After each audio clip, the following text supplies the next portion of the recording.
जाए। 4 पॉइंट है over estimate.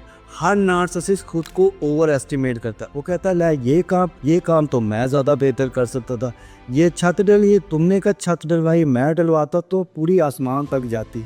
अच्छा ये तुम्हारी गाड़ी क्या, मेरे पास उससे बेहतर गाड़ी है। वो हर चीज़ में ना खुद को ओवर एस्टिमेट करता है, ठीक है ना। अगर उसके बच्चे हैं तो फिर ये क्या बच्चों का रिजल्ट है, वो अपने बच्चों के साथ खारबाजी लगा लेते। वो कहता बच्चे तुम्हारे क्या नंबर है, मेरे नंबर तो तुमसे ज़्यादा अच्छे थे। वो कहता बेगम कहता तुम छोड़ो, तुम्हें खाना पका लेते मैं पका के दिखाता हूँ। और बहुत दफ़ा ना ये लोग फंस भी जाते हैं इस वजह से, क्योंकि ये ओवर कमिट कर देते, ओवर एस्टिमेट कर देते, इनमें हर चीज़ ओवर पाई जाती है।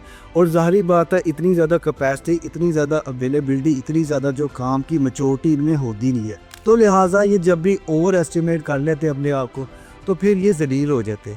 तो इनको ज़लील होने दिया जाए, जो काम भी करने को इनको वो करो, आ जाओ, आओ ज़िम्मेदारी लो। अक्सर कुछ लोग होते हैं फैमिली, वो कहते हैं यार इन्होंने मुझसे नहीं कहा, ठीक है ना, तो कह के देख ले काम उनसे नहीं होगा, क्योंकि जिसने काम करना होता है वो करता है।